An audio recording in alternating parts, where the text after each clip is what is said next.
Welcome back जी। एक दफ़ा फिर आपको खुशामदीद कहेंगे और ब्रेक पे जाने से पहले गुफ्तगू जारी थी। मौजूद मेहमान इस वक्त हमारे साथ एक दफ़ा फिर तशरीफ़ फरमा है और इस दफ़ा बात होगी आपके सेहत के हवाले से मामलात और मसाइल पर। और हमारी कोशिश ये होती है कि ज़्यादा से ज़्यादा प्रोग्राम में ऐसे सेगमेंट रखे जाएँ जिसमें आपकी सेहत से मुताल्लिक़ जो मामलात और मसाइल हैं उसके ऊपर गुफ्तगू की जा सके।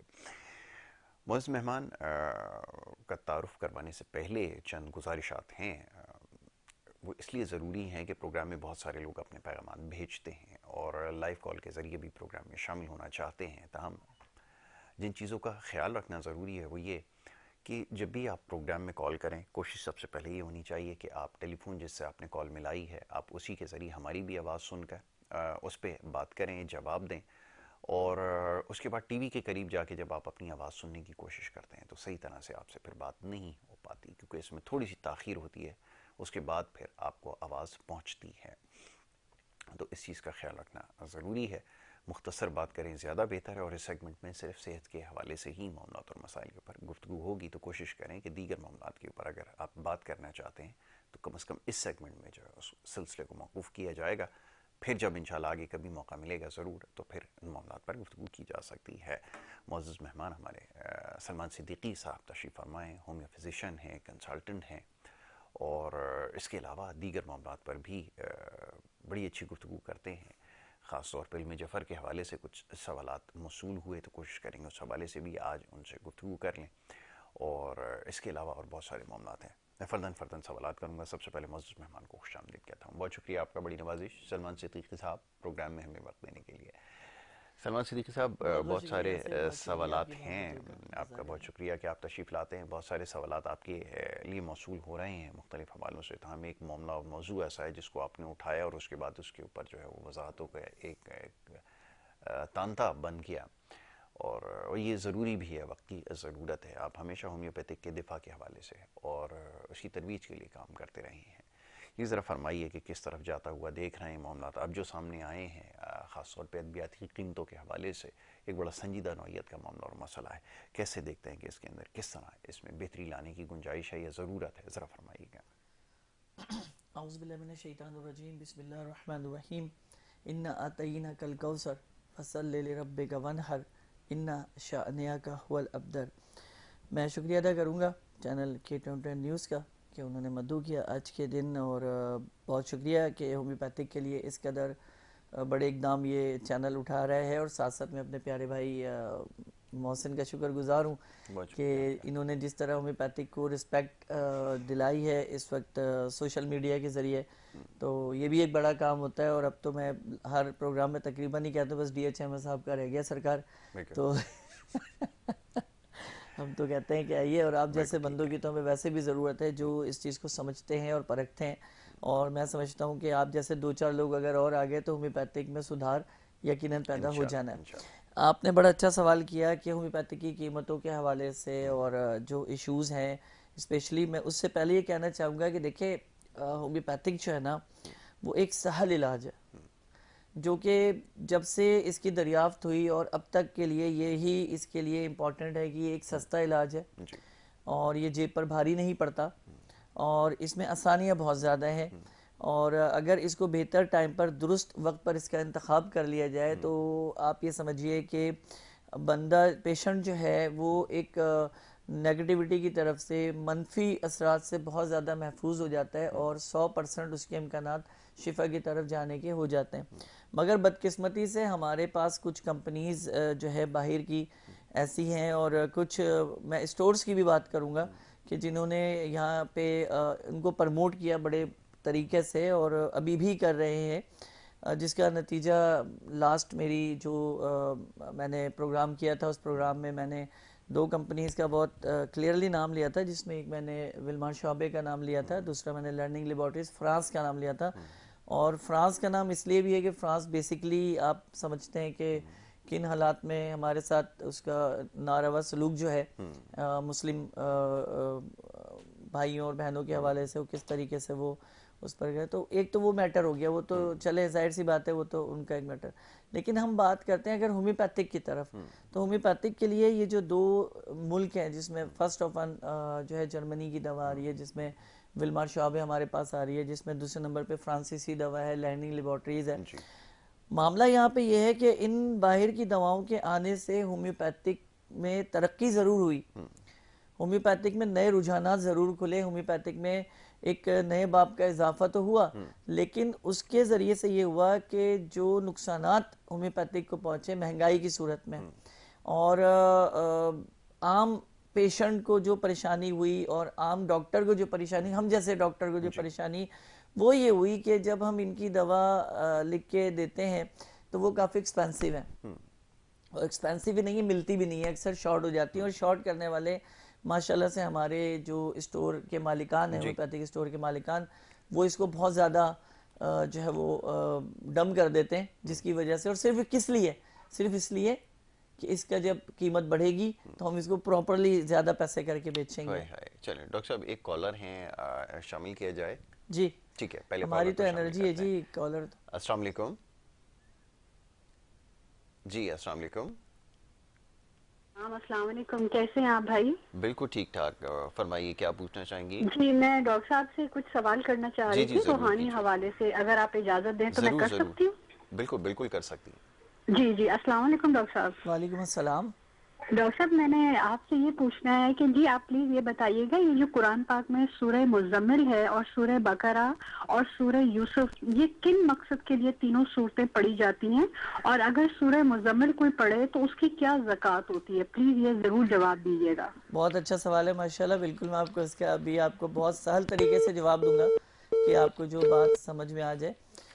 ये बड़ा खूबसूरत सवाल है, और बेसिकली जो हमारे यहाँ इस मुल्क में और इस मसाइल सबसे बड़ा ये है कि हमने कुरान मजीद को अपने मकासद के लिए इस्तेमाल करना शुरू कर दिया है, बजाय उसके कि हम उसको पढ़ें, उससे इस्तिफादा हासिल करें, उससे जो है जो अल्लाह तबारक व तआला हमसे गुफ्तगू कर रहा है कुरान करीम फुरकान हमीद में, उसको समझने की कोशिश करें। हमने क्या किया कि अपने अपने हिसाब से, अपने अपने तरीके से आयतों को, सूरतों को और पारों को अलग अलग कर लिया कि मिसाल के तौर पे ये मसला है तो आप इस सूरत को पढ़ लें, इस आयत को पढ़ लें। तो हमने क्या किया, कुरान की जो तरतीब है उसको अपने हिसाब से अपनी सेटिंग में रखा हुआ है, जबकि कुरान मजीद फुरकान हमीद जो है अल्लाह तबारक व तआला की नाजिल करदा किताब है और आखिरी किताब है जिस पर हर मुसलमान का ईमान पुख्ता है। इस पर ईमान ना रखने वाला मुसलमान नहीं है। आपने कहा सूरह मुज़म्मिल, सूरह मुज़म्मिल देखिए एक बड़ी खूबसूरत सूरत है जिसमें शुरू ही होता है ए और लपेट कर सोने वाले, यानी अल्लाह तबारक व तआला इसमें आपसे ये फरमा रहा है कि जो ओढ़ लपेट कर सो रहे हो, उठो और मेरी इबादत करो। इसी सूरह में अल्लाह ताला फरमा रहा है कि रात के 2 पहर, तीसरा पहर मेरी इबादत करो और कुरान मजीद की तिलावत करो, आहिस्ते आहिस्ते कुरान मजीद की तिलावत करो। अब हमारे यहाँ जो ख़ास करके इसको सूरह मुज़म्मिल जो पढ़ी जाती है वो बरकत के लिए पढ़ी जाती है, और ख़ास करके जो सफ़र का महीना आता है उसमें बहुत ज़्यादा इसको स्टडी किया जाता है। फिर इसके छोटे छोटे वो आटे के गोले बना के समुद्रों में मछली को डलवाते हैं जी, परिंदों को खिलवाते हैं। तो मेरे कहने का मकसद ये कि अल्लाह तबारक व तआला ने कुरान मजीद को जो है रोज़ाना के पढ़ने के लिए नाजिल फरमाया था, और किसी एक आयत का एक मकसद उसमें नहीं है। अल्लाह ताला की इस किताब में हर सूरत का और हर आयत का एक मकसद मौजूद है, जो कि जब आप इसे तर्जुमे से पढ़ेंगे तो आपको ये समझ में आएगा कि अल्लाह ताला कुरान मजीद में अपने बंदे से क्या तकाजा कर रहा है और क्या इरशाद फरमा रहा है और उसको क्या हुक्म दे रहा है। और फिर उसके बाद जो है सूरह अल बकरा, सूरह अल बकरा कुरान मजीद की दूसरी सूरह है और एक बड़ी पावरफुल सूरह है कि जो कि 2.5 पारों पर तकरीबन जो है वो मुहित है। और ये इस सूरह के अंदर पूरी कायनात के जो अक़राज़ व मक़ासिद हैं, सर के बाल से लेकर पैर के अंगूठे तक, और पैदाइश से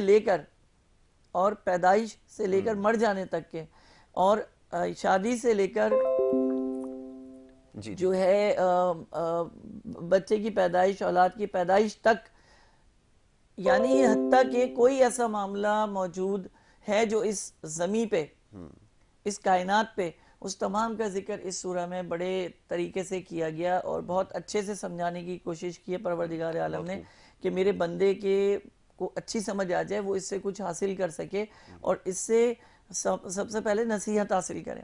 फिर दूसरी चीज़ ये कि हमने इसकी कुछ, जैसे सूरह अल बकरा का पहला रुकू है जो बहुत बेस्ट है, पढ़ने के लिए।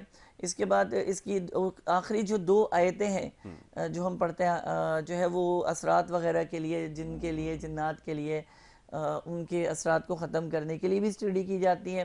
सूरह वाक़िया इन्होंने कहा जी कि ये जो पढ़ी जाती है, इस तरह देखें ये मुख्तलिफ सूरतें, और जो जिसको जो बता देता है वो उसको ही लेके चल रहा होता है। बिल्कुल ऐसा ही। जैसे हमारे परदादाओं ने, दादाओं ने कहा कि बेटा सूरह अल-बकरा की आखिरी 2 जो आयतें हैं वो बहुत इंपॉर्टेंट है। अब हम अपनी नस्ल दर नस्ल को उसी पर ही लेकर चलेंगे, हम जो है व्यू चेंज नहीं करेंगे कि भाई सूरह फातिहा के बाद अगर इसको पढ़ते हो तो इसकी ताकत बढ़ जाती है, ठीक है ना। तो इन हर सूरह की एक पावर है, हर सूरह का एक मायने है, हर सूरह का एक वाक़या मौजूद है कि वो सूरह क्यों नाजिल की गई थी। हर सूरह का एक ताकत अपने अंदर मौजूद है और हर अल्फाज में अल्लाह ताला ने अपनी कुदरत को पिन्हा कर रखा हुआ है। तो इसके लिए जो सबसे बेहतर है, आप सदकात के हवाले से बात करते हैं या ज़कात के हवाले से बात करते हैं, तो देखिए ज़कात तो जो तरीक़ेकार ज़कात का है वो हमारा इस्लाम वाज़े कर चुका है, ठीक है जी। तो इसके लिए सबसे अच्छा ये है कि अगर आप कुरान मजीद पढ़ते हैं, कुरान मजीद पढ़ने के बाद आप जो है अपने प्यारों के लिए दुआ कीजिए। दुआ करने के बाद जो भी आपको हस्ब तौफीक मौजूद है, आटा मौजूद है, पैसा मौजूद है, दाल मौजूद है, पानी हत्ता के मौजूद है, तो आप किसी प्यासे को पानी पिला दीजिए, आपकी ज़कात हो जाती है। तो सबसे जो हमारे फेमस है वो सूरह मुज़म्मिल है, जो बहुत बड़ी तादाद में पढ़ी जाती है और जिसके ख़त्म भी वो करवाए जाते हैं। तो आप वैसे अगर सूरह मुज़म्मिल पढ़ना चाहते हैं तो यकीनन अल्लाह फिर अपनी रहमत नाजिल फरमाएगा। और अल्लाह तबारक व तआला फरमाता है सूरह मुज़म्मिल में ही कि मैं 7वें आसमान से तुम्हारी शरह के करीब आ जाता हूँ, मांगने वाले मांग कर तो देख, जो इसको तहज्जुद का वक्त कहा जाता है। और हमारी बदकिस्मती ये है कि तहज्जुद के वक्त जो है हम लोग सोने की तैयारी कर रहे होते हैं बजाय कि सोकर उठने की तैयारी करें।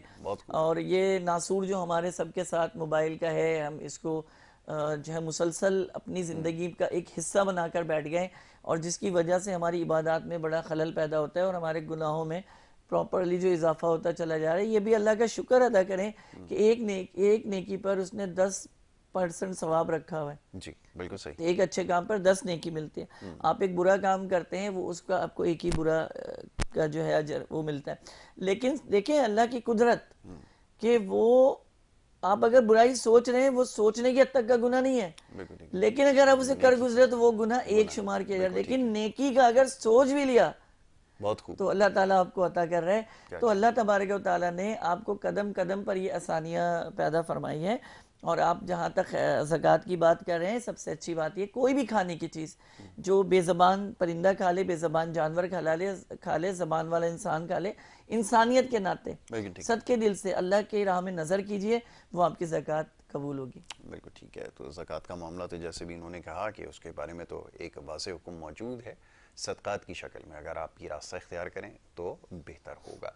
और इसके लिए बहुत सारे और दीगर ज़राए और तरीक़े मौजूद हैं जिसका भी हमारे मुअज़्ज़ज़ मेहमान ने तस्करा किया। और महज़ इसको, जैसे अभी हमारे यहाँ एक कल्चर आजकल चल निकला है कि बकरे ज़िबा किए जा रहे हैं, महज़ इस तक महदूद ना रखें। खुदारा इसके ऊपर फिर कभी तफसील से गुफ्तगू करेंगे, तो इसको समझाने के लिए आपके लिए आसान इस पर तफसील से बहुत डिटेल से मैं आपको बताऊँगा। और इंशाअल्लाह इससे बड़ी आसानी ये होगी कि उस वक्त भी आप जब ऐसी परेशानी में होंगे तो कुरान आपका मददगार होगा। बिल्कुल ऐसा ही है। अल्लाह ताला की ये किताब जो नाजिल करदा किताब है, ये आपकी मददगार होगी और इससे आपको काफ़ी जो है वो आसानी जो है वो मिलेगी इंशाअल्लाह ताला। बिल्कुल जी। अब ज़रा बीमारियों की तरफ आते हैं। चंद एक मामलात और मसाइल के हवाले से है।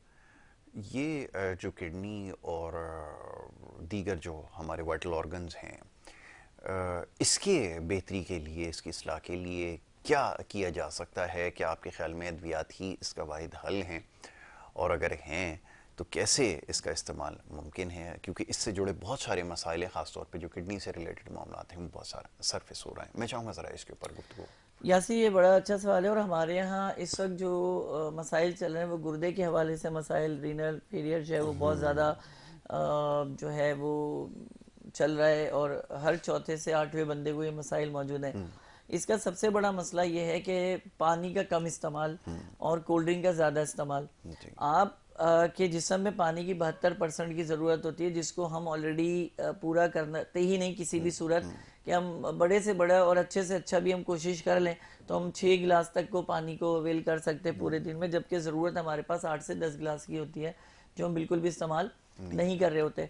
फिर सबसे उससे बड़ा मसला ये होता है कि हम कभी बाइक पे सफ़र कर रहे हैं, कभी गाड़ी पे, तो यूरिन पास करने का जो वक्त है उसको हम सप्रेस कर देते हैं। हम उस वक्त उसको यूरिन को पास नहीं करते, जो कि एसिड्स और केमिकल अंदर जाके मेंस को नुकसान पहुंचाते हैं और पेशाब की नाली और तरह को काफ़ी प्रॉब्लम्स का सामना जो है वो करना पड़ता है। और ब्लीडिंग अक्सर पेशाब में हो जाना या जलन के साथ पेशाब का आना, ये हमारी अपनी ही गलतियों की वजह से नताइज निकलते। पथरी बनने के जो अगर किसी भी पेशेंट में इम्कानात हैं तो वो ज़्यादा से ज़्यादा 10 में से 3% है।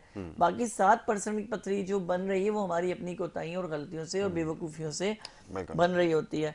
तो अगर आप सबसे पहले, मैं फिर यही कहता हूँ कि दुनिया का कोई तरीका है इलाज माँ सिवाय होम्योपैथी के इस मसले को हल नहीं कर सकता, इस मसले को हल नहीं कर सकता। कुरान मजीद में भी इसमें सूरह अल बकरा में जो है इसमें जो आयत नंबर 72-73 ये ऑलरेडी मौजूद है, जिसको अगर आप दवा के साथ साथ पढ़ें तो ये पथरी को तोड़ भी देती है, पथरी को गला भी देती है और पथरी को जिस्म से निकाल भी देती है, चाहे वो किसी भी पित्ते में पथरी हो या आपके गुर्दे के अंदर पथरी हो। और अगर सूरह के बारे में मजीद मतलब जानना हो इस आयत के बारे में तो आप मुझे कॉल कांटेक्ट कर लीजिएगा, मैं आपको डिटेल से इसको ज़रूर बता दूंगा इंशाल्लाह ताला। अब सवाल ये पैदा होता है कि हम इसके लिए एहतियातें क्या करें, क्योंकि ना तो हमारे पास पानी साफ़ सुथरा आता है, ठीक है जी, ना हमारी ग़िज़ा साफ़ सुथरी है, यानी हर 2 नंबरी अल्हम्दुलिल्लाह सुम्मा अल्हम्दुलिल्लाह हम पाकिस्तानी अवाम सबसे पहले करते हैं। पहले तो ये देखते हैं कि भाई चल पड़ा तो उसके बाद जो है उसको चला देना, सीक्वेंस हमने इसी तरह से चलाना है। ना हमारे पास चावल की जो मिकदार है वो बेहतर आती है, ना ही चीनी, ना ही किसी किस्म का कोई खाने का कुछ भी उठा लें आप, हमने उसमें टोटल कहीं ना कहीं गड़बड़ की हुई होगी, मिक्सिंग की हुई होगी। और हमारी बदकिस्मती कि हम उसे, क्योंकि हम खुद गलत है ना, तो हमें पता है कि अगर गलत आ रहा है तो भाई गलत तो फिर गलत होता है, माइनस प्लस तो फिर कुछ नहीं हो सकता, हम उसको भी इस्तेमाल कर रहे होते हैं ना। और ये गालियां दे रहे होते हैं, देखिए सारी गालियां आप मुंह उठा के हुकूमत को जो देते हैं, तो बात इतनी सी है कि हुकूमत घर आके तो काम नहीं कर रही। कचरा अगर कि कचरे की गाड़ी आती है, एक जगह आपके कचरे के लिए बनाएगी तो जाके वहां फेंको ना। आप जब अपने दरवाजों पे कचरा डालोगे, गंदगी मचाओगे और गाली फिर किसी को, मैं हुकूमत की फेवर नहीं कर रहा माजरत के साथ जी, लेकिन जहां पर दुरुस्त बात है वो दुरुस्त है, उस पर कोई दो राय मेरी नहीं है। हमारी बहुत सी गलतियां हैं।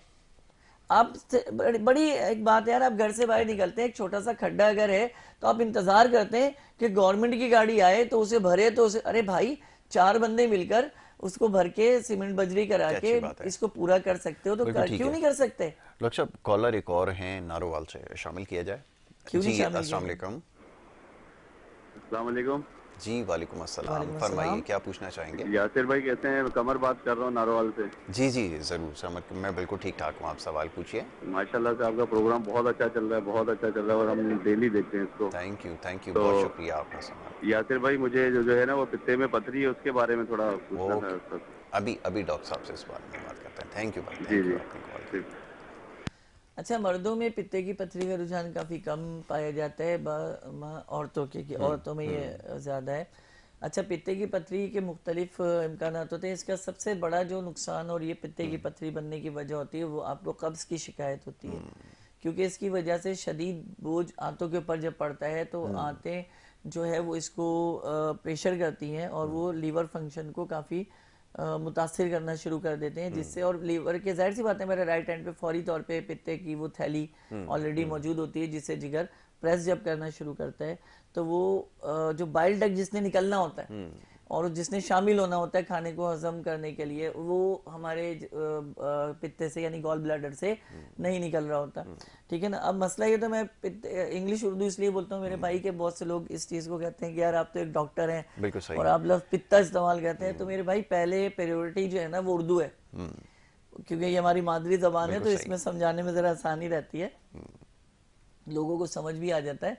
बाइल डक्ट एक जूस है जो कि पित्ते की नाली में से निकलता है, 1 कतरे से हाफ कतरे के हिसाब से, जो कि खाने में हजम होके उसको मेल्ट करता है और आसानी से फुजला तैयार करने में आसानी पैदा करता है। लेकिन अगर वो नहीं निकलता तो आंतें खुश्क होना शुरू हो जाती हैं और वो कॉन्स्टिपेशन की तरफ मामला जाता है, और फिर वापस रिपीट जब वो सूजन बढ़ जाती है तो पित्ता सूजना शुरू हो जाता है, या उसके अंदर कैल्शियम की, प्रोटीन की पथरी और फास्फोरस की पथरी जो है वो बनना शुरू हो जाती है। तो इन्होंने बड़ा अच्छा सवाल किया और इनका सवाल सदका जारिया के तौर पे जो है मैं समझता हूँ कि बहुत से लोगों को फ़ायदा जो है वो करेगा। इसके लिए क्रोकोमा के नाम से हमारे पास एक जो है क्रोकोमा कोलम्बा के नाम से हमारे पास एक मदर टिंचर मौजूद है। अगर इसका इस्तेमाल ये करते हैं तो ये पथरी को आहिस्ता आहिस्ता गुलाकर और इसको, अच्छा एक कॉन्सेप्ट और मैं थोड़ा सा क्लियर कर दूं कि लोग ये समझते हैं कि पित्ते की पथरी पेशाब के जरिए निकलती है। ऐसा हरगिज नहीं है। गुर्दे की पथरी पेशाब के जरिए निकलती है, पित्ते की पथरी पेशाब के जरिए से नहीं निकलती, वो स्टूल पास के जरिए से निकलती है, हजावत के जरिए से निकलती है। और ऐसा नहीं होता कि एक साथ निकलती है। गुर्दे की पथरी पे कम वक्त सर्फ होता है, लेकिन पित्ते की पथरी में साल भी लग जाता है मुकम्मल तौर पे उसको दुरुस्त होने में। तो इसके लिए दूसरी दवा हमारे पास जो है वो चैलिडोनियम मौजूद है, जो मदर टिंचर में ये इस्तेमाल कर सकते हैं, जिससे बहुत ही ज़्यादा इनको फ़ायदा मिलेगा। और ये चैलिडोनियम एक ऐसी दवा है कि जो अक्सर पेशेंट इसे इस्तेमाल कर सकते हैं जिगर के हवाले से। अगर हम ग़िज़ा पर आएँ कि भाई इसके लिए कौन सी ग़िज़ा है, तो इसके लिए हर वो रस वाला फल छिलकों समेत खाएं, जिससे ये इंशाअल्लाह ताला जल्द अज जल्द जो है वो शिफा की तरफ आएगा। अगर हम स्टून की तरफ आते हैं कि जी पित्ते की पथरी का स्टून कौन सा है जिससे ये सही हो सकता है, तो वो याकूत है।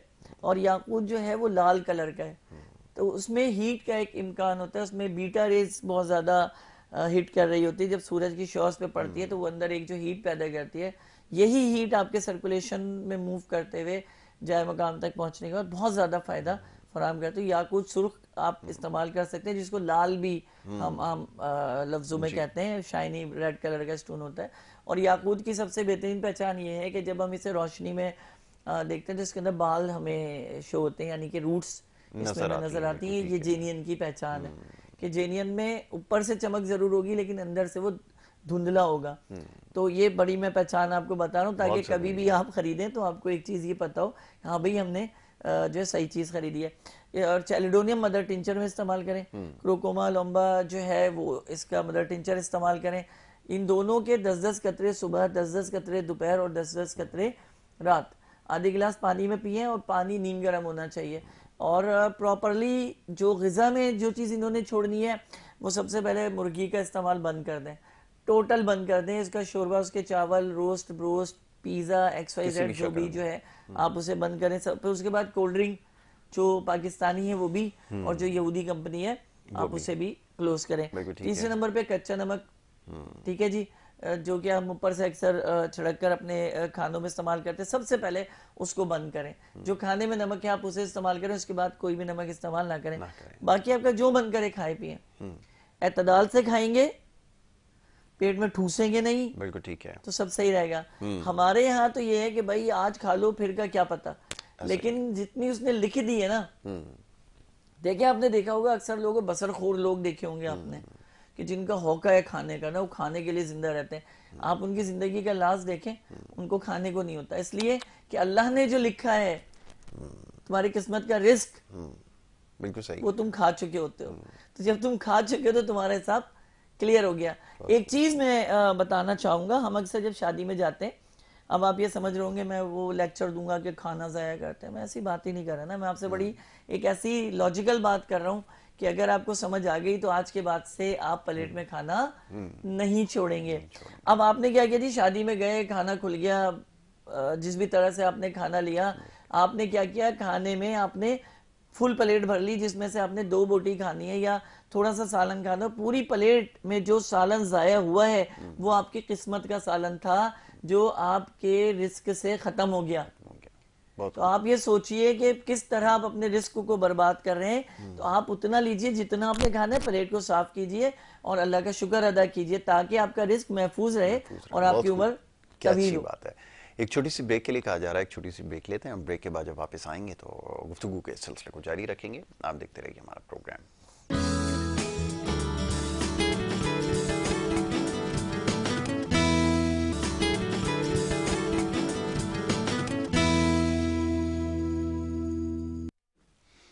वेलकम बैक जी, एक दफ़ा फिर आपको खुशामदीद कहेंगे। और ब्रेक पे जाने से पहले डॉक्टर सलमान सिद्दीकी साहब से गुफ्तगू हमारी जारी थी।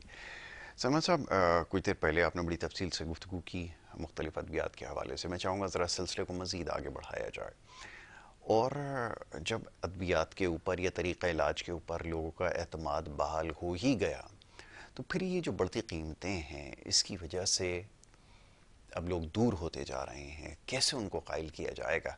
क्या ये वक्ती ज़रूरत है? एक तो आम ख्याल ये पाया जाता है कि अगर आपको कोई सस्ती चीज़ दी जाए और बआसानी आपको मैसर हो तो आप समझते हैं शायद उसकी अफादियत कोई नहीं है। क्या कंपनीज़ भी जो अद्वियात बना रही हैं बग़ैर किसी उसके नाम लिए किसी का, क्या ये ज़रूरी है? आपको क्या समझ आती है, ज़रा फरमाएं।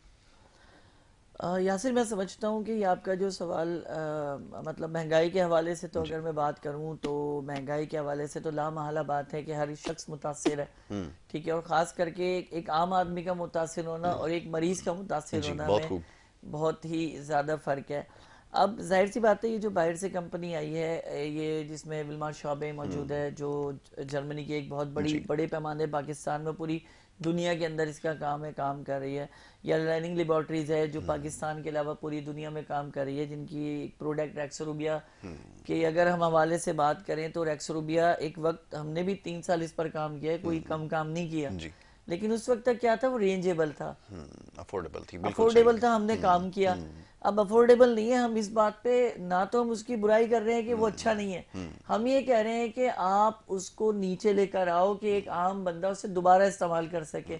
अब वो सिर्फ पेशेंट के लिए मकसूद के रह गया कि मरीज है तो इस्तेमाल करेगा, जबकि रेक्सोरूबिया एक जर्नल एक मेडिसिन है जो हर किसी को इस्तेमाल करनी चाहिए। तो कम से कम अब आपकी एक जो कंपाउंड है वो मैक्सिमम 1200 से 1300 रुपए का अगर मिलेगा जो है, या 1000-1500 का मिलेगा, तो आप मुझे बताइए एक आम शख्स उसको कैसे इस्तेमाल करेगा, चाहे वो पित्ते की पथरी के लिए हो, चाहे वो गुर्दे की पथरी के लिए हो, चाहे वो दिल के ताकत का सिरप मौजूद हो इनके पास, लाइनिंग लेबोरेटरीज के पास, या आ जाए तो शॉबे पे अगर हम आते हैं तो इनके पास बायोफंजिन सिरप हो या सार्वजिनियम जम्बोडम ड्रॉप्स मौजूद हो, या ये अपना जो क्राडिगस मौजूद हो जो कि दिल की तकवीत के लिए बड़ा बेहतरीन टॉनिक है, कार्डिया जो है, इस तरह की कोई भी मेडिसिन मौजूद हो, डाइकार्ड एन मौजूद हो, डाइकार्ड प्लेन मौजूद हो, जो दिल के मरीज के लिए बहुत ज़्यादा इंपॉर्टेंट है। जब ये 1000-1500 रुपए में एक मरीज को पड़ रही होगी तो एक आम आदमी इसको अफोर्ड नहीं कर सकता जो हिफ्ज़-ए-मा तक़द्दुम के तौर पे इस्तेमाल करे। होम्योपैथी हिफ्ज़-ए-मा तक़द्दुम के तौर पे इस्तेमाल होने वाली एक बहुत बड़े पैमाने पर एक जो है तरीका हायर इलाज था, जो कि अब महदूद होता जा रहा है। और एतमाद की अगर आप बात करते हैं तो ये यकीन कीजिए कि 70% लोगों का एतमाद होम्योपैथिक से बैक हो रहा है। उसकी वजह और सिर्फ वजह यह है कि उनकी अफोर्डेबल होम्योपैथिक अब नहीं है। हमारी लोकल कंपनीज, जो जाहिर सी बात है, आप अब लोकल कंपनी मिसाल के तौर पे वो अगर आपको 100 रुपए का शरबत देती है तो वो आपको हजम नहीं हो सकता, क्योंकि आप 450 का शरबत अगर ले रहे हैं, या 400 का शरबत ले रहे हैं, या 300 का शरबत बाहर का ले रहे हैं, तो आपको अगर 100 रुपए में क्या बना रहा होगा, चीनी मिला के हमें पागल बना रहा होगा। बिल्कुल ऐसे। देखिए, अगर कॉन्सेप्ट की बात करते हैं तो कॉन्सेप्ट ये भी है कि आवाम हमारी जो है वो बहुत ज्यादा इम्पोर्टेंट करती है। आवाम चाहे सब हो सकता है, आवाम चाहे कुछ भी नहीं हो सकता।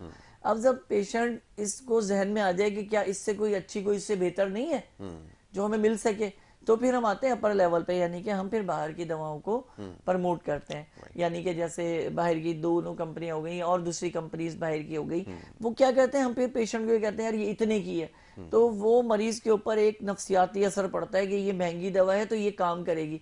जबकि वही अल्फा जो पाकिस्तान में आपको 200 से 300 रुपए तक में पड़ रहा है, वही अल्फा टॉनिक आप 12 से 1300 रुपए में जाके आप उसी ही मिकदार में चीज को खरीदते हैं, तो फर्क 1000 रुपए का आ रहा है। यानी 100% आपको ज्यादा पैसे देने पड़ रहे हैं उस पैसे। लेकिन फर्क क्या आ रहा है कि वो सिर्फ ये है कि ये बाहर से आई है और ये हमारे यहाँ की लोकल है। जिसकी छोटी सी मिसाल आप ले लीजिए कि डब्बे वाले दूध पे हमारा भरोसा ज्यादा है, जिसको हम टेट्रा पैक कहते हैं, और हम जो फ्री मतलब फ्री कहूंगा मैं तो उसको, जो खुला दूध मिलता है, हमें उसमें से कीड़े नजर आते हैं, हमें उसमें बीमारियां नजर आती हैं, जरासीम नजर आते हैं, वो हमारे सामने है हमारी। लेकिन जो डब्बे वाला दूध पी रहे, क्या गारंटी है आपके पास? कोई गारंटी है कि वो दूध है? कोई गारंटी है कि वो जानवरों से हासिल किया गया हुआ है? कोई गारंटी है कि वो कोई ऐसा हराम जानवर भी हो सकता है जिसको जायके के लिए या किसी के भी लिए वो इसमें इंक्लूड कर सकते हैं? ठीक है, आपको क्या गारंटी कि वो भैंस का दूध है, गाय का दूध है, किसका, क्या कर रहे हो आप? लेकिन आप क्या कर रहे हो? और 2 गुना ज्यादा कीमत पे खरीद रहे हैं। अगर दूध की कीमत 220 रुपए केजी है तो हम उसका 300 रुपए केजी दे रहे हैं, यानी हम 80 रुपए हम ज्यादा इस्तेमाल करें सिर्फ इसलिए कि इसमें तवानाई, इसमें ताजगी, इसमें ताकत है। तो जो अब से आप 30 साल पीछे चले जाए तो ये फारिग लोग हैं जो अपनी जिंदगियां गुजार चुके हैं, जो गुजार रहे हैं, और जो हमारे बुजुर्ग हैं जिन्हें पता ही नहीं था कि टेट्रा पैक होता क्या है, खालिस देसी चीज पर पले, तो वो क्या बेवकूफ़ी कर रहे थे या हम अक्लमंदी कर रहे हैं? बहुत खूब।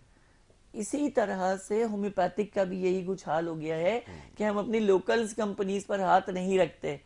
अगर एक सिरप हमने दिया लोकल कंपनी का जिसकी कीमत बिल फर्ज भी कोई 150 रुपए होगी, तो वो मेंटली तौर पे पेशेंट को हिट नहीं कर सकेगा, जबकि वही 1050 रुपए का शरबत जो हम देंगे वो हिट करना शुरू कर देगा, जबकि कोई भी फर्क मौजूद नहीं है। ज्यादा से ज्यादा 2-3% का कोई फर्क होगा, मेकिंग में कोई फर्क आ जाएगा। तो इस चीज को हमारा पेशेंट खास करके कबूल करे। पेशेंट चाहेगा तो जब ये विल्मर शॉबे और लैनिंग लेबोरेटरीज की इतनी महंगी दवाओं को लेना छोड़ देगा तो ऑटोमेटिकली जब हमारी लोकल कंपनीज पे आएगा तो ये लोग खुद नीचे आएंगे। बिल्कुल ठीक है, कॉलर को शामिल करते हैं। जी अस्सलाम वालेकुम। जी वालेकुम अस्सलाम। जी फरमाइए। जी अनवर बात कर रहा हूँ इस्लामाबाद से। जी। मैं डॉक्टर सिद्दीकी साहब का प्रोग्राम देख रहा हूँ। जी। और माशाल्लाह सलमान सिद्दीकी साहब बड़ी अच्छी बातें कर रहे हैं। तो मुझे एक गुजारिश करनी है, इनसे सवाल पूछना है। जी। अगर वो सुन रहे हैं तो। जी सुन रहा हूँ। जी डॉक्टर साहब, मेरी उम्र 55-60 साल है, तो मुझे पत्थरी यानी कि कुछ अरसे बाद पत्थरी हो जाती है। तो मैं अपने 2 ऑपरेशन करवा चुका हूँ। पत्थरी क्या गुर्दे की कह रहे हैं आप? तो वो दोनों ऑपरेशन करवाने के बाद, इतनी तकलीफ से गुजरने के बाद, तकरीबन 2-2 साल के वक्फे के बाद तीसरी दफा जब मुझे सब ने मना किया तो मैं होम्योपैथिक की मेडिसिन इस्तेमाल की और अल्हम्दुलिल्लाह उससे मुझे काफी अफादा हुआ। मगर अभी फिर आजकल मुझे दोबारा वो गुर्दे के अंदर तकलीफ होती है। अब मुझे समझ नहीं आती कि मैं डॉक्टर किडनी वाले डॉक्टर के पास जाऊं, होम्योपैथिक के पास जाऊं, मैं इसके टेस्ट वगैरह कैसे करवाऊं और किस तरह से? अभी तो हल्का हल्का पेन होता है। अच्छा, आप अभी बता सकते हैं होम्योपैथिक दवा जो इस्तेमाल कर रहे हैं वो कौन सी कर रहे हैं? ये अभी मुझे ज़बानी तो नहीं याद, वो कुछ आप बताएंगे, नाम तो आ जाएंगे ना वो। देखिए इसमें सारसा परेला है, परेरा ब्रावा है, इसमें बर्बरिस वैगरस है, इसमें चैंथोनियम है। जी चले आप मैसेज के ऊपर बताइएगा ताकि हम जो है जल्दी से इसके ऊपर। थर्ड नंबर पे बताई थी, ये वाली इस्तेमाल की थी, मगर अभी फिलहाल मैं इस्तेमाल नहीं कर रहा हूँ ना। अच्छा। चले मैं आपको कोई मेडिसिन इस्तेमाल नहीं कर रहा हूँ। मैं बिल्कुल बताता हूँ आपको इंशाल्लाह। जी बड़ा अच्छा सवाल है और ये भी हमारे आम जनता का सवाल है, आम बंदे का सवाल है। इसमें सबसे अच्छी दवा जो ये ले सकते हैं, क्योंकि सबसे पहली गलती तो इन्होंने ऑपरेशन करा के की है और फिर ऑपरेशन पर ऑपरेशन करा के की। एक तो गलती फिर ऊपर से गलती, ठीक है जी। फिर सुधारने के लिए फिर आप जाहिर सी बात है होम्योपैथिक की तरफ आते हैं। तो हमारी किस्मत ही ऐसी है, खराब नहीं कहूँगा, ये अल्लाह ताला ने हमें होम्योपैथ को इस काबिल समझा है कि हारे हुए लोगों को हमारे पास भेजता ताकि हम उन्हें जिता दें, बहुत खूब उनको कामयाब जिंदगी की तरफ लेकर आ जाएं, उनको आसानियों की तरफ लेकर आ जाएं। तो अब अगर इन्होंने ऑपरेशन करा लिया और उसके बाद है तो सबसे पहले इन्होंने क्या करना है, कैलेंडोला मदर टिंचर में इस्तेमाल करें ताकि अंदर के जो जख्म और जितनी प्रोसेस हो हील हो जाए। उसके बाद इन्होंने जो दवा इस्तेमाल करनी है वो बर्बरिस वैगरस है, ठीक है जी। इसको प्रॉपर इस्तेमाल करें और पाकिस्तानी कंपनी की लीजिएगा ताकि आपको कम पैसों में भी पड़े और आसानी के साथ आपने पाकिस्तान की 3 से 4 कंपनियां बहुत ही टॉप क्लास हैं जिनकी दवाओं में असर भी है और रिजल्ट भी है। आप देखें यासिर, मैं आपको मजे की बात बताऊं, मैंने खुद इन कंपनीज को विजिट किया हुआ है, होम्योपैथिक कंपनीज को। इंटरनेशनल लेवल पर इन्होंने अपने प्रोसेस किया है, अपनी कंपनी बनाई है। तो आप मुझे बताइए वो इंटरनेशनल लेवल जो बाहर ममालिक है, वो इंटरनेशनल लेवल हमारे पास है, तो हम अपने लोगों को क्यों नहीं प्रमोट करते? That is very important. एक और कॉलर हैं, उनको शामिल करते हैं। जी अस्सलाम वालेकुम। हेलो जी अस्सलाम वालेकुम। वालेकुम सलाम। डॉक्टर साहब, मैं खालिद बोल रहा हूँ कराची मुसलमान से। जी मेरी 80 साल उम्र है और मेरे कमर में बहुत दर्द रहता है, कमर में, पाँवों में, टांगों में। बहुत इलाज करा लिए मगर वक्ती फायदा होता है, फिर फायदा नहीं होता। अभी मैं उनका इलाज करा रहा था, अजमल खान दवाखाने का। इससे पहले तैयबी वालों का कराया था। फिर तो ये है कि वक्ती फायदा होता है, फिर फायदा नहीं होता। बस सिर्फ एक चीज का जवाब दे दें, शुगर ब्लड प्रेशर की शिकायत तो नहीं है? जी शुगर ब्लड प्रेशर की शिकायत है? शुगर जो है ना लेवल पे है मेरा। अच्छा चलें, ठीक है, ठीक, कंट्रोल में होता है। ओके ओके, अभी आपको इसका जवाब देते हैं डॉक्टर साहब से पूछ के। बहुत शुक्रिया, आप मौसमियात से कॉल कर रहे थे कराची। जी, कराची से इन्होंने कॉल की। सबसे पहले तो बहुत शुक्रिया कि कराची की जो लोग हैं उनकी मोहब्बतों का मैं ममनून भी हूँ, और पूरे पाकिस्तान से जो मुझे देख रहे होते हैं और कॉल कर रहे होते हैं उनकी ममनून हूँ। और ये सब जो हमारे यासिर भाई हैं, ये इनकी ममनून मिल्लत है, जो हकीकत बात है। आपकी मेहनत है और चैनल के 21 का इसमें बड़ा किरदार है। इन्होंने किया जी कि कमर में इनको दर्द रहती है और ये वर्किंग करते हुए इनको प्रॉब्लम रहती है, तो और क्योंकि ये मुख्तलिफ अजमल दवाखाना जो हिकमत के हवाले से उनसे भी करा रहे हैं, XYZ जो भी ये ट्रीटमेंट ले रहे हैं। मैंने बड़ा आसान सा एक दवा बता रहा हूँ, जिनसिंग मदर टिंचर में दिन में 3 मरतबा 20-20 कतरे इस्तेमाल करें। जिनसिंग अजलात को मजबूत करने वाली दवा है, और जब अजलात आपके मजबूत रहेंगे, आपके दरवाजे मजबूत होंगे, तो कोई भी आपके घर में हिट नहीं कर सकता। तो ये मजबूत करेगी अजलात को, जो हड्डियों को कवर कर रहे होते हैं और आपके सर्कुलेशन ऑफ ब्लड को लेके चल रहे होते हैं। तो जिनसिंग आप इस्तेमाल करें। और इनको ड्राई फ्रूट में मैं 2 ड्राई फ्रूट ऐसे बता रहा हूँ कि जो अगर ये इस्तेमाल कर ले तो इनकी जिंदगी सहल हो जाएगी। पहली काली वाली किशमिश है, ठीक है जी। दूसरे नंबर पे छिलके वाला काजू है, जो रोस्टेड हुआ होता है, छिलका लगा हुआ होता है उसके ऊपर।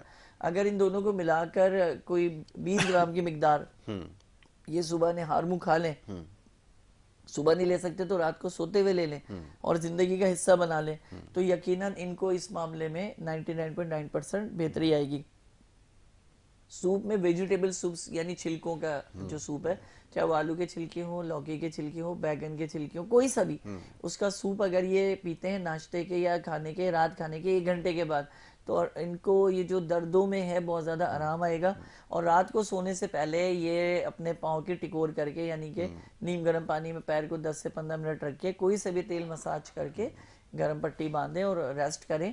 थोड़े दिनों तक ये अमल करें, देखें माशाल्लाह से आप बिल्कुल ठीक हो जाएंगे। और अगर आपको किसी भी किस्म का कोई आराम नहीं आता तो आप मुझसे क्लिनिक पे भी रब्ता कर सकते हैं, आप मुझसे फ़ोन पे भी रब्ता कर सकते हैं। मैं दोनों सूरतों में आपकी खिदमत के लिए हाजिर इंशाअल्लाह ताला। बहुत खूब जी, ये आपके लिए बड़ी आसानी है अगर आप रब्ता करना चाहते हैं। मैं बात हमेशा ये दोहराता हूँ, कराची से अगर बाहर हैं, रब्ता करना चाहते हैं, तो नंबर्स स्क्रीन के ऊपर हम चला रहे हैं, इनके ऊपर आप रब्ता कर सकते हैं सलमान सिद्दीकी साहब से। और किसी भी हवाले से अगर आप मशवरा करना चाहते हैं तो आप उनसे बात कर सकते हैं।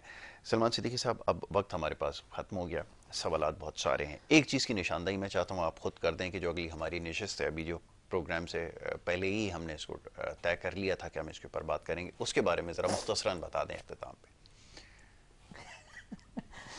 अभी हम जब ऑफ था, वक्फा था, तो हम लोग इस पर बात कर रहे थे स्पेशली कैंसर के हवाले से। और ये आजकल हमारे जो मुल्क पाकिस्तान में बहुत ज़्यादा जो है ये इन हुआ है, और ये असल में एक साइलेंट डेथ होती है, ये खामोश मौत होती है, इसमें पता ही नहीं चल रहा होता। और जब दूसरा, तीसरा या चौथा दर्जा होता है तो अचानक से ये सारी चीज़ें पता चलती हैं, इस तरह का मामला हो गया। अगला प्रोग्राम हमारी पूरी और भरपूर कोशिश यही होगी कि हम कैंसर के हवाले से रखें, ख़ास करके जिगर के कैंसर के हवाले से, ख़ास करके गुर्दे के कैंसर के हवाले से और खून के कैंसर के हवाले से। और खून का कैंसर बहुत आम होता चला जा रहा है। मैं आपको इसके लिए दवाएं बताऊंगा, इसकी वजूहात बताऊंगा और इसका इलाज भी आपको बताऊंगा, और एहतियात ज़रूर बताऊंगा, ताकि आप ख़ास करके, क्योंकि आप अपना ख्याल रखने का मकसद है कि आपने अपनी फैमिली का ख्याल रखा, और आपकी फैमिली का ख्याल का मतलब ये हुआ कि आपने एक बेहतरीन नस्ल पाकिस्तान को दी, एक खूबसूरत नस्ल पाकिस्तान को दी, एक ताकतवर नस्ल पाकिस्तान को दी। रब आप तमाम लोगों को सलामती के साथ रखें। इंशाल्लाह अगले प्रोग्राम में कैंसर के हवाले से डिस्कस रखेंगे इंशाल्लाह। इंशाल्लाह डॉक्टर साहब, thank you so very much, बहुत शुक्रिया। डॉक्टर सलमान सिद्दीकी साहब हमारे साथ मौजूद थे, बड़ी खुलकर गुफ्तगू की, आपके सवालात के ऊपर भी हमने बात की, और इंशाल्लाह इस सिलसिले को आगे जारी रखेंगे। प्रोग्राम का वक्त यहाँ पे ख़त्म हुआ चाहता है, अपना बहुत ख्याल रखिए। मोहम्मद यासिर और हमारी टीम को इजाज़त दें, अल्लाह निगहबान।